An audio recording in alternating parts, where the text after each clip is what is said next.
دور ہو جائیں، دھوکہ دیا ہے آپ نے مجھے، حیدرآباد آپ تھے، آپ نے میرا دوست مجھ سے چھین لیا۔ ابراہیم ہال سے باہر آ کر وہ بولی، بیلا ہنی نہیں کریں یار، آپ مجھے قریب نہیں آنے دیتی تھی، خود اذیتی کا شکار تھی، مجھے ایسا کرنا پڑا۔ شکایت تو میں بھی کر سکتا ہوں کہ بیوی ہونے کے باوجود آپ میرا پورا نام تک نہیں جانتی، اپنے خال سے کبھی باہر نکلی ہی نہیں تھیں آپ۔ وہ اس کی کلائی تھامے زبردستی گاڑی میں بٹھاتا، دوسری جانب سے خود بھی ڈرائیور سیٹ پر بیٹھا تھا۔ رات کا پہر تھا، وہ اسی لیے سمندر آ گیا تھا، اس کا ہاتھ تھامے سمندر کے کنارے کھڑا تھا، چاند اپنی روشنی بکھیر رہا تھا، سمندر کی لہریں ان کے پیروں پر سے گزرتی ہوئی ایک سکون طاری کر رہی تھیں۔ آپ نے یہ سب کیسے؟ اس نے گہری سانس ہوا کے سپرد کرتے ہوئے کہا۔ وہ اب بھی بے یقینی سے اسے دیکھ رہی تھی، چاند کی خوبصورتی اس کی آنکھوں میں سما گئی تھی۔ تمہارے کہکہے تھے جنہوں نے موسیقی کے علم کے بنیاد فراہم کیے تھے، تم ہی تھے جس کے آنسوؤں کی وجہ سے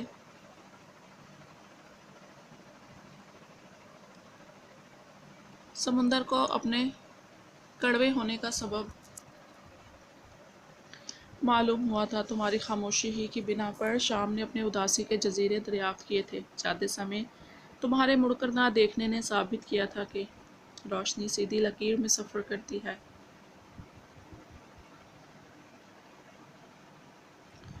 بادلوں بھری اس رات میں چاند کی نیم روشنی میں اس کی جانب دیکھتے گمبھیر لہجے میں بول رہا تھا، وہ جس کا چہرہ چاندنی کی طرح جگمگاتا تھا، وہ جس نے اس کی بے پناہ تھکن کو آسودگی عطا کی تھی، وہ خود بھی تو تھک گئی تھی، اب پرسکون ہو جانا چاہتی تھی اس کی پناہوں میں۔ بیلا اور ابراہیم کے جانے کے بعد وہ سب بھی نکل گئے تھے۔ زوار نے پوگو کو کیفے ڈراپ کر دیا تھا۔ گاڑی سے اترنے کے بعد فیہا اپنے گھر کی جانب چل دی تھی۔ سنو ٹیڈی، میرا مطلب ہے فیہا۔ وہ جلدی سے اس کی جانب لپکا۔ فیہا نے حیرت سے اسے دیکھا۔ وہ تم، میرا مطلب ہے تم آج اچھی لگ رہی تھی، مطلب یہ دوپٹہ اور پورے کپڑوں میں تم اچھی لگتی ہو۔ باجی کا معصوم پوگو تعریف بھی ٹھیک طرح سے نہیں کر پایا تھا۔ فیہا کا دماغ تو لفظ پورے کپڑے پر اٹک گیا تھا۔ وہ کیا آدھے کپڑے پہنی ہوئی تھی؟ تم نہ دفع ہو جاؤ، بلکہ مر جاؤ زنانہ آدمی۔ وہ جو لفظ اچھی پر صحیح طرح خوش بھی نہیں ہو پائی تھی، پوگو کا پورا جملہ سن کر آگ بگولا ہوتی غصے سے بولی، نہیں یار، میرا مطلب تھا تم اچھی ہو اور اچھی لگنے لگی ہو مجھے، لیکن وہ تم کپڑے نہیں اچھے پہنتی نا۔ ایک بار پھر اسے اپنے دل کی بات سمجھانے کی کوشش کرتا۔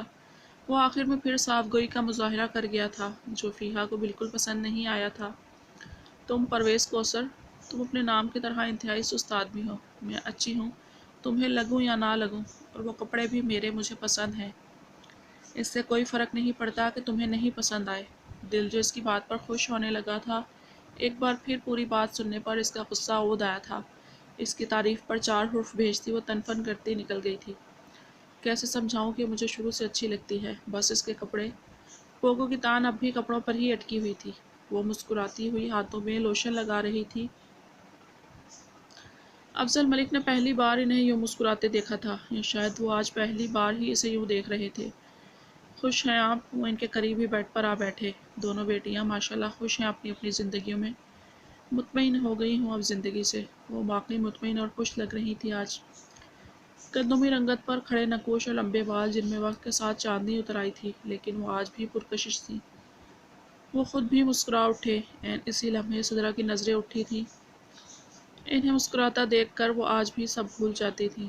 زندگی نے بہت بے رحمی سے حسین دن چھین لیے تھے، اب تو خواہشوں نے بھی دم توڑ دیا تھا۔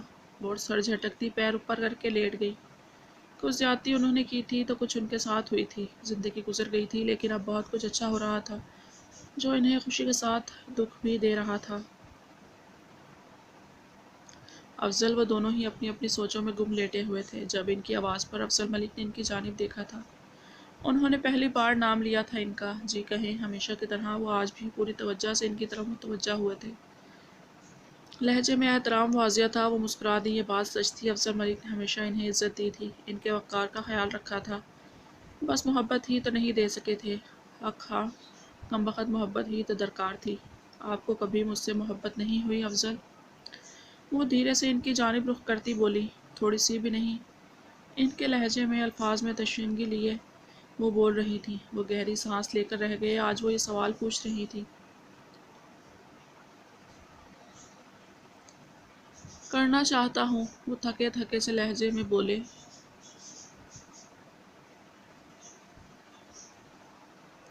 سدرا کی آنکھ سے 2 آنسو گرتے تکیے میں جذب ہونے کو تھے جب انہوں نے انگلی کی پوروں سے وہ آنسو بے مول ہونے سے بچا لیا۔ وہ سسکی تھی، اتنی دیر کر دی فقط ایک ہاتھ بڑھانے میں۔ آپ نے بھی تو کبھی کوشش نہیں کی فاصلوں کو ختم کرنے کی؟ ان کے لہجے میں صدیوں کی تھکان تھی۔ محبت تو آپ سے بہت کی، بے انتہا کی، اتنی محبت کہ آپ کی خوشی کے لیے آپ کو بھی چھوڑ دیا افضل۔ وہ اب شدتوں سے سسک رہی تھی۔ آج افضل ملک نے دیر نہیں کی تھی انہیں سمیٹنے میں، آگے بڑھ کر انہیں سینے سے لگا گئے تھے۔ وہ ان کا لمس پا کر مزید بری طرح رونے لگی تھی۔ اتنی خاموش محبت سدرا! ان کے بال سہلاتے انہوں نے نرمی سے کہا۔ وہ خاموش رہیں۔ غلط نہیں کہہ رہے تھے وہ، انہوں نے بھی تو کوشش نہیں کی تھی کبھی ان کے اور اپنے درمیان کے فاصلوں کو کم کرنے کی۔ کیا بہت دیر کر دی میں نے؟ کافی دیر کے بعد ان کے سر کو چومتے وہ نرم لہجے میں بولے تو انہوں نے حیرانی سے انہیں دیکھا۔ زیادہ دیر تو نہیں ہوئی تھی، زندگی باقی تھی، یعنی دیر نہیں ہوئی تھی۔ محبت کی گنجائش ہے آپ کی زندگی میں؟ ان کے سینے سے سر اٹھائے وہ افسردہ سی بولی۔ آپ نے کبھی کوشش بھی تو نہیں کی اپنی جگہ بنانے کی؟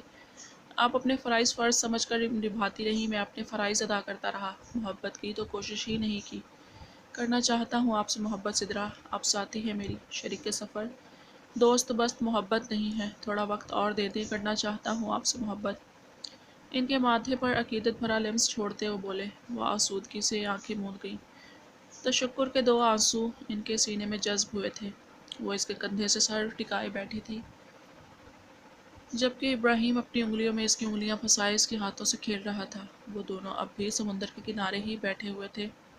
افق پر ہلکی ہلکی روشنی پھیل رہی تھی، یعنی صبح ہو گئی تھی۔ بیلا، ابراہیم نے اسے پکارا۔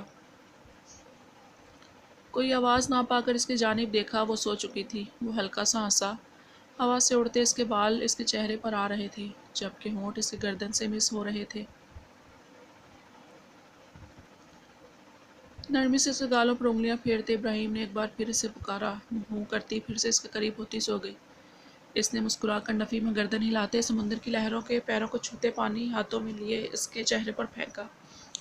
اگلے ہی لمحے وہ عجیب آوازیں نکالتی اٹھ بیٹھی۔ کوئی ایسا بھی کرتا ہے؟ آپ ہیں ہی سستے ہیرو، غریب آدمی۔ اسے منہ میں اب بھی کڑوے پانی کا ذائقہ محسوس ہو رہا تھا۔ گھر چلیں، صبح ہو رہی ہے، اماں جان پریشان ہو جائیں گی۔ اس نے بازو سے پکڑ کر اسے اٹھایا۔ وہ منہ بسور کر اٹھ کھڑی ہوئی۔ اگلے ہی لمحے اس کی آنکھیں چمکی تھیں۔ ابراہیم کو پانی میں دھکیلتی ہوئی وہ بھاگی تھی۔ اس کی کھلکھلاہٹ کسی موسیقی کے سروں جیسی تھی، خوبصورت، بہت خوبصورت۔ وہ بھیگ جانے کے باوجود مسکرا اٹھا تھا۔ وہ کیفے جانے کے لیے تیار نیچے آئی تو سب ناشتے پر بیٹھے تھے۔ زوار شیری کو سختی سے پورا ناشتہ ختم کرنے کا کہہ رہا تھا۔ کھانے کی چور وہ زر لب ہنستی ابراہیم کے ساتھ آ بیٹھی۔ وہ دونوں فجر کے وقت گھر آئے تھے، اب سب کے ساتھ ناشتہ کر رہے تھے۔ بیلا، یہ جوس پی لو، اس حالت میں کھانے پینے پر توجہ دو۔ سدرا نے اس کی جانب جوس کا گلاس بڑھایا جسے وہ تھام گئی۔ مسز افضل مزید جوس نہیں پی سکتی۔ وہ انہیں مزید جوس ڈالتے دیکھ کر بولی، تم مجھے مما کہہ سکتی ہو، شیری کی طرح، یا اماں جان بھی ابراہیم اور زابی کی طرح۔ انہوں نے نظریں چرا کر کہا۔ وہ مسکرائی، رنج کی مسکراہٹ اور روح پر پڑے نیلوں کا رنگ گہرا ہو گیا۔ جانتی ہیں مما، میں نے محبت کو بہت سوچا، جانچا اور پرکھا، اور جانتی ہیں میں نے کیا پایا؟ اس نے ایک بار سوال کیا، پہلی محبت بھلائی نہیں جا سکتی، مگر پہلی محبت تو اللہ سے ہوتی ہے، پہلی محبت تو اللہ ہی ہے، اللہ کو کیسے بھلایا جا سکتا ہے؟ اور میں اپنی محبت بھول گئی تھی مما، میں اللہ کو بھول گئی تھی۔ اللہ کی اتنی نعمتیں پاس ہونے کے باوجود صرف ایک چیز کی کمی ہونے پر میں اس سے بدگمان ہو گئی، یہ جانتے ہوئے یہ تو دل اللہ کا ہے، اس میں رہنے کا حق کس کا ہے؟ میں نے آپ کو بسا لیا، آپ کی محبت آپ سے مانگتی رہی مما، یہ جانتے ہوئے بھی کہ آپ مجھے نہیں دے سکتی، وہ کوئی نہیں دے سکتا۔ میں نے اللہ سے نہیں مانگا مما۔ اس نے رک کر ابراہیم کی جانب دیکھا جو خاموشی سے اس کی جانب دیکھ رہا تھا۔ وہ پھر بولی، اور جب سے اللہ سے مانگنا شروع کیا ہے نا مما، جب سے بن مانگے سب ملتا جا رہا ہے، دیکھیں آپ بھی تو مل گئی۔ وہ مسکرایا، مطلب اس نے اللہ سے مانگنا شروع کر دیا تھا۔ بیلا بھی مسکرائی، ان کے قریب آ کر ان کا ماتھا چوم کر محبت سے انہیں دیکھنے لگی۔ افروز احمد نے پیدا کیا تھا اسے، لیکن اس کی ماں سدرا افضل ملک ہی تھی۔ انہوں نے تڑپ کر اسے سینے سے لگا لیا۔ دل میں پھنسی آخری پھانس بھی نکل گئی تھی۔ دل میں جیسے ٹھنڈک اتر گئی تھی، وہ تو انہیں سب سے زیادہ پیاری تھی۔ 2 سال بعد زندگی روز ایک زینہ اترتی 2 سال گزار گئی تھی۔ کتنی ہی حسین یادیں جمع ہو گئی تھی۔ شام ڈوب رہی تھی، سورج کی الوداعی روشنی چھن سے کمرے میں داخل ہو رہی تھی۔ وہ ہمیشہ کی طرح کمبل میں دبکی سو رہی تھی۔ اس کے بال شانوں سے کافی نیچے تک آ رہے تھے۔ وہ ابھی اسٹیشن سے آیا تھا۔ اسے سوتے دیکھ اس کے گالوں پر زور سے پیار کرتے وہ پیچھے ہوا۔ وہ آنکھیں مسلتی اٹھ بیٹھی تھی۔ ہلکے سبز رنگ کے ڈھیلے سے کرتے اور اس کی ٹراؤزر میں ملبوس دوپٹے سے بے نیاز خاصے بھرے بھرے وجود کے ساتھ وہ اسے کافی اپیل کر رہی تھی۔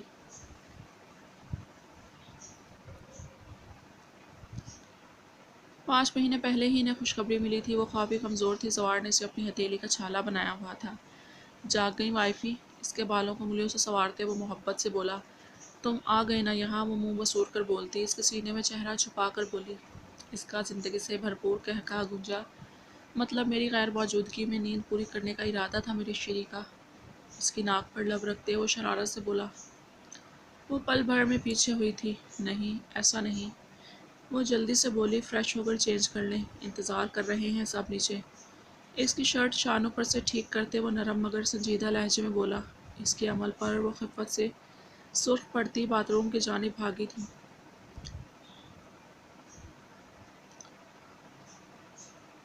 آرام سے پیچھے سے وہ ہنستا ہوا بولا تھا۔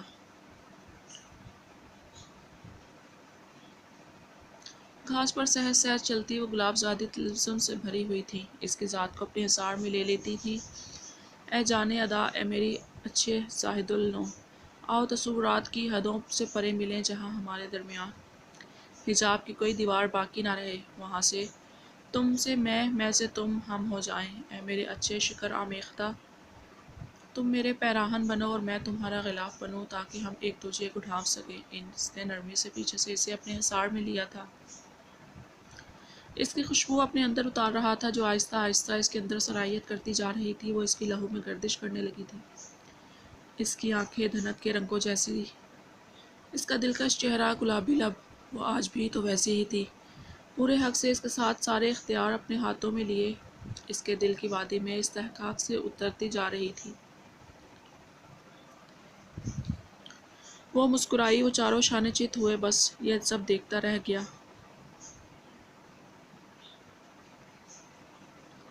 اس کے ماتھے پر لب رکھتے وہ اس کی ٹھوڑی کو چوم گیا۔ بیلا نے تازہ پھول اس کے ہاتھوں میں دیتے اس نے دھیرے سے اس کی آنکھوں پر لب رکھے۔ کاش کہ چند جادوئی لمحات میسر آئیں جہاں میں آپ کو جی بھر کر دیکھ سکوں، آپ سے اپنی بے پناہ محبت کا برملا اعتراف کر سکوں، جہاں آپ چاہ کے بھی میری محبت سے مکر نہ سکیں، جہاں آپ کو میری آنکھوں میں اپنا آپ دکھے۔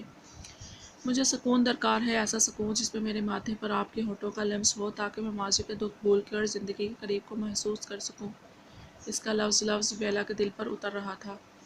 وہ اونچی ہوتی اس کے شانوں پر دونوں باہیں پھیلائے۔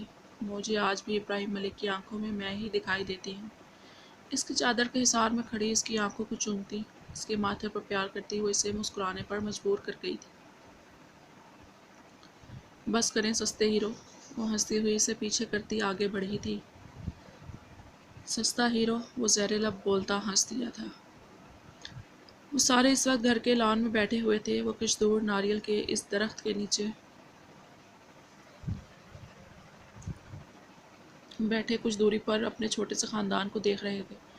گزرے 2 سال میں بہت کچھ بدل گیا تھا۔ پوگو اور فیہا کا بیلا نے نکاح کروا دیا تھا۔ رخصتی پوگو کے میڈیکل کی پڑھائی ختم ہونے تک روک رکھی تھی، جس پر پرویز صاحب نے خاصا احتجاج بھی کیا تھا۔ وہ دونوں آج بھی کسی بات پر لڑ رہے تھے۔ اطہر ملک انہیں سمجھا رہے تھے۔ سامنے سے بیلا اور ابراہیم چلے آ رہے تھے۔ بیلا کسی بات پر غصہ ہو رہی تھی۔ صدرا 1.5 سالہ ایمان ابراہیم ملک کو گود میں لیے بیٹھی تھی جو اپنی زبان میں ان سے کچھ باتیں کر رہی تھی۔ 1.5 سال پہلے ہی ان کی زندگی میں سرخ و سفید رنگت کی حامل ہو بہو ابراہیم ملک جیسی اس خوبصورت پری کا اضافہ ہوا تھا۔ ان کے لبوں پر مسکراہٹ بکھری۔ زوار بھی شیری کو لے کر سب کے پاس ہی آ گیا تھا۔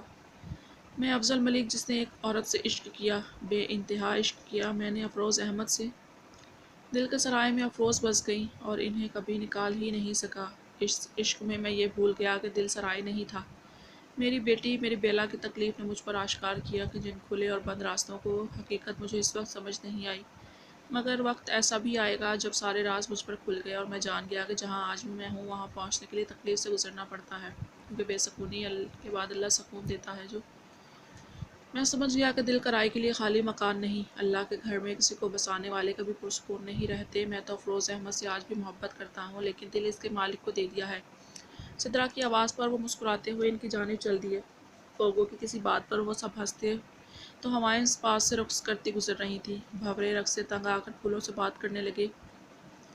نیلی سیاہی کے نیچے ایک الہامی آواز تھی جو رقص کرے تو محبت کے بدن میں ارتعاش پیدا ہو جائے۔ جن سازوں سے خونی جنگیں محبت کی برسات پاتی ہے، جن کے گیت زمین پر اگے ہوئے پودے ہیں، اور جو محبت ہے اختتام پذیر۔ الحمدللہ۔